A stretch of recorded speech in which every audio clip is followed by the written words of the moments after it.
Welcome to our Bible study today, found in Acts chapter 13.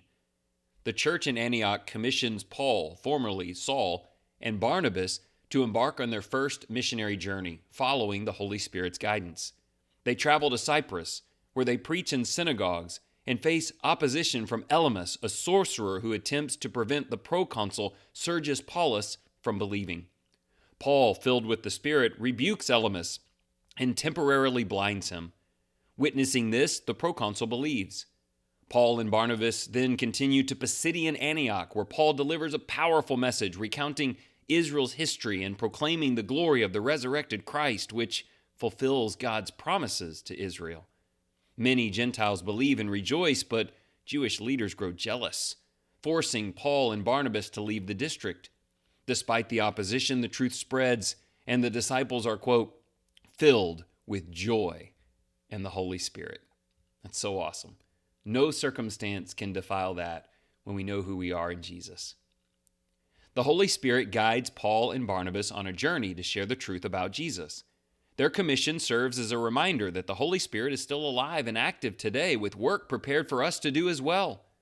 Paul's courage in confronting Elymas demonstrates how God supports us when we stand against those who reject Jesus. His sermon in Pisidian Antioch highlights that God has been working to prepare redemption in Jesus Christ for generations.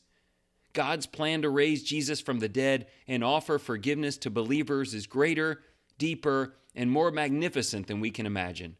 We must share this message of grace and reconciliation, hopeful that there are many hearts longing for eternal hope. The Holy Spirit works differently today than he did through the apostles, but he is alive and well and active, and he carries that same purpose of getting the gospel to tender hearts. So look to be used in that regard. 3 questions. Number 1, is the Holy Spirit active and alive and encouraging you to take action for Christ? If so, how does he accomplish this today? Again, taking into account that we're not in first century supernatural days, how does the Holy Spirit work in your life to help you? Question 2, why was Paul so direct with Elymas? And why is it important to directly address people if they are negatively influencing others? I kind of gave it away there just a little bit. Elymas was a negative influence on someone Paul was trying to teach the gospel, and he became very defensive of that person. Question 3, the resurrection of Jesus changed lives among the tenderhearted. Who will you tell about the power of his resurrection today? Pray for chances, pray for people, pray for courage. Let's pray together.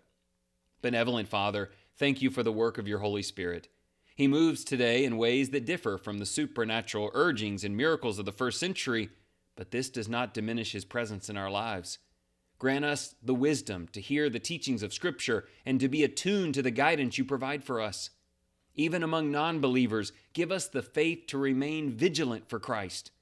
We thank you for Jesus' plan from the beginning.